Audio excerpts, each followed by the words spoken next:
好，跟住第4條啦，佢就話有個 table 嘅 show 咗咧4隻 fertilizers 嗰個 molar mass 1 mol 幾多 gram 咁樣啦。咁然後咧佢就話啦，邊一個嘅 fertilizer 咧有最高嘅呢一個 percentage by mass of 呢個 nitrogen 啦。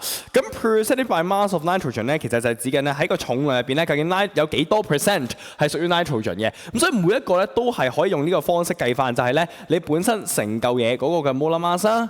咁然後咧。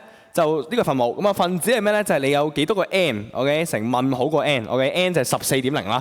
所以你可以睇翻逐個都咁樣計嘅啫。例如呢嚿嘢咧，佢本身咧就係成嚿嘢入邊咧有2個 n 嘅，即係呢個 n 括2啊嘛，所以14乘2啦。理論上咧，我哋就要除翻成嚿嘢，所以理論上啊，平時做題目就要加啊嘛。咁呢個題目因為每個都咁樣做，佢就好深啲啊，佢俾咗成嚿嘢嘅 molar mass就60，所以呢個咧就除60啦。所以你會見到係0.466，即係46.7% 啦。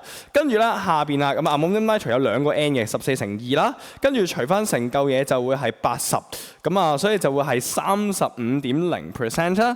好，跟住你個 sodium nitrate 個 n 係得一個啫，14，咁啊除翻成嚿就係85啦，所以就係16.5% 嘅。咁到最尾呢一個 ammonium sulfate 有2個 n 嘅，所以首先14要乘2啦，除翻成個係132.1嘅，咁所以就會見到係21.2%。咁佢問你邊個最高啊嘛，咁所以就應該係呢一個啦，咁所以答案就應該係 A 啦。